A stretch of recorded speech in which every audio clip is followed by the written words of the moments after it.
What are you most excited about audiences experiencing in There and Back Again? I think the battle's going to be the Battle of the Five Armies. I think is going to be tremendous, and I think when this is not a huge spoiler if anyone's read the book for the last 75 years, but when certain characters may or may not die, hopefully that will hit people where they live. Yeah. You spend time through movie 1 and 2 winding the character as tight as you can, so that you can unravel them into this tragic fall. And by doing that, you risk alienating an audience because they may not like what you're delivering to them as the character. But we had to be brave about that and really, really make him perhaps an anti-hero. But it's a spectacular fall that I've really enjoyed playing, because it's a psychological corrupting of the mind, which you can kind of forgive someone who's afflicted with an illness because of their irrationality. It's not dissimilar to certain kinds of Alzheimer's, where you lose the person to some kind of other character. And I feel like that's maybe where Thorin comes to in the third movie. There's a huge moment for my character.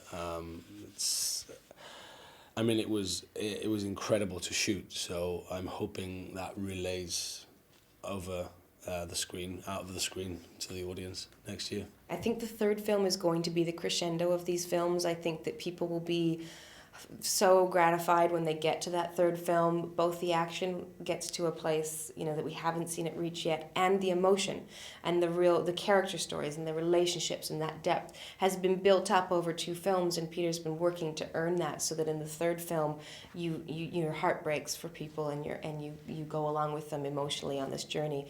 I'm most excited in the third film, for 2 things, and it's obvious, but they're really amazing. The Battle of the Five Armies is going to be spectacular, and I think it's going to be more emotionally spectacular than physically spectacular. I don't think that I think he's wise enough not to compete with the Helm's Deep battle. I think he knows that it's going to be about the characters and their stories. And then also the actual demise of Smaug and watching those moments of Smaug and tearing up Lake Town and then him coming down. It's going to be a much more emotional film. I mean, next year the third Hobbit movie is the most emotional of the 3. It is everything that we have established in the first 2 movies is going to be played out in a very grand way in the third film.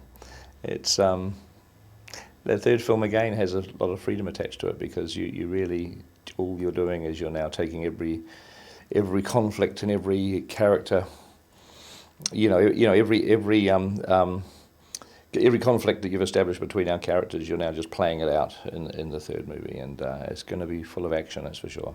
Full of action and very, very emotional. That I don't know. That I don't know yet. I really don't know. But yeah, I think the top of the film might be kind of a big deal. Yeah, for my character at least. I don't know. I really don't know, because I just don't know how it's going to pan out. I don't know much about. I haven't seen anything of it for a start. So I'm really excited to see the Five Armies battle and all sorts of huge parts of it.